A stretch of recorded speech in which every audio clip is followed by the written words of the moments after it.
Hello, welcome everyone. आज का हमारा टॉपिक है क्लास 11th के लिए, सॉरी, क्लास 11th के लिए चैप्टर है आपका 12 जो एनसीईआरटी के फॉर्मेशंस में आपने देखा होगा। चैप्टर का नाम है introduction to three dimensional geometry की बात करें। ठीक है। अब थ्री डायमेंशनल ज्योमेट्री ये क्लास 11th के लिए बहुत ज्यादा इंपॉर्टेंट इसलिए भी है क्योंकि इसी का अभी आपको इंट्रोडक्शन के बेसिस पे आपको इंट्रोड्यूस कराया गया कि थ्री डायमेंशनल ज्योमेट्री होती क्या है। ठीक है।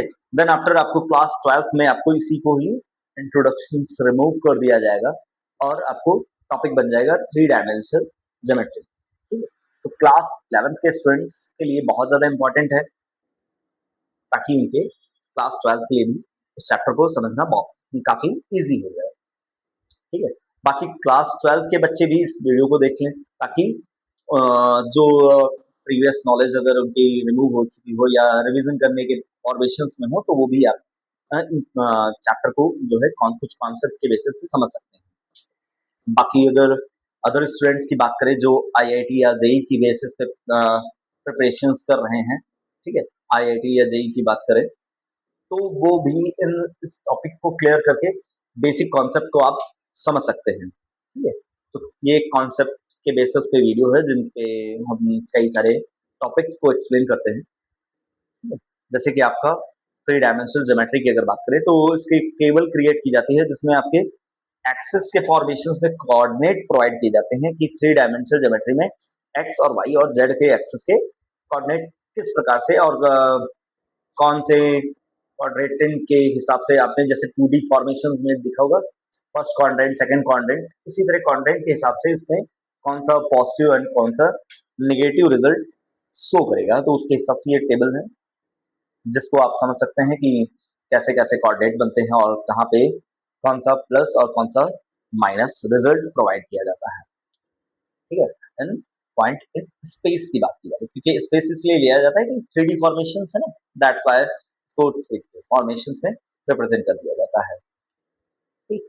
सेकंड पॉइंट है अगर हम उसके जिनसे डिस्टेंस की फॉर्मेशंस की बात करेंगे तो अगर दो पॉइंट्स हैं उसके हम अगर 3D फॉर्मेशंस में उसके बीच की अगर हम डिस्टेंस फाइंड आउट करेंगे तो कैसे फाइंड आउट करेंगे। आपने ये डिस्टेंस का एक फॉर्मूला पढ़ा होगा 2D फॉर्मेशंस में, बस इसमें 3D फॉर्मेशंस एक्स्ट्रा ऐड हो जाता है तो थर्ड कोऑर्डिनेट आपका ऐड हो जाता है तो उसको भी इसमें ही ऐड कर देते हैं और 3D फॉर्मेशंस में आपका डिस्टेंस का फॉर्मूला प्रोवाइड कर दिया जाता है।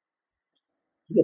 तो ये डिस्टेंस का फॉर्मूला आपको लर्न करने में ज्यादा इजी रहेगा क्योंकि हाई स्कूल में भी आप 2D फॉर्मेशंस में डिस्टेंस का फॉर्मूला आप पढ़कर आ चुके होते हैं, बस हल्का सा डिफरेंस कर दिया जाता है 3D फॉर्मेशन। ठीक है।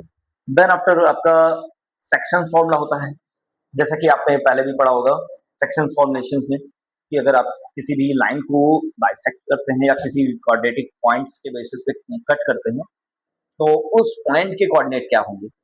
तो उसके लिए भी आपके डिफरेंट डिफरेंट फॉर्मूले हैं जहां पर आपके एम एंड एन क्या होते हैं, एक रेशियो होता है किसी लाइन सेगमेंट का।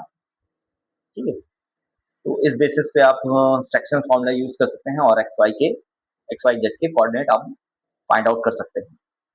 ठीक है। मिड पॉइंट में भी आपका सेम प्रोसीजर होता है जैसे टू एक्सेस एक्सेस पे एक्स एक्सेस पे अगर टू पॉइंट्स के बीच का मिड पॉइंट निकालते हैं, वाई एक्सेस पे तो पॉइंट्स के बीच का मिड पॉइंट निकालते हैं या जेड एक्सेस पे भी इसमें एक्स्ट्रा एक ऐड कर दिया जाता है जिसमें आप मिड पॉइंट फाइंड आउट करते हैं। ठीक है। ये आपके कुछ कॉन्सेप्ट हैं। बाकी अदर कॉन्सेप्ट जो है एक दो और कॉन्सेप्ट हैं जो आपको क्लास 12th में प्रोवाइड कर दिए जाते हैं। तो बेसिकली आपको कुछ इंपॉर्टेंट टॉपिक्स के बारे में ये पता होना चाहिए ताकि आपको इंटर के लिए भी इस चैप्टर को समझने में इजीली रहे। बेसिकली आपको ये चैप्टर कुछ थोड़ा बहुत 2D फॉर्मेशंस में भी अगर समझने की कोशिश करेंगे तो आपको इजी हो जाएगा और ये टॉपिक्स आप कोऑर्डिनेट ज्योमेट्री में भी पढ़ते चले आए हैं।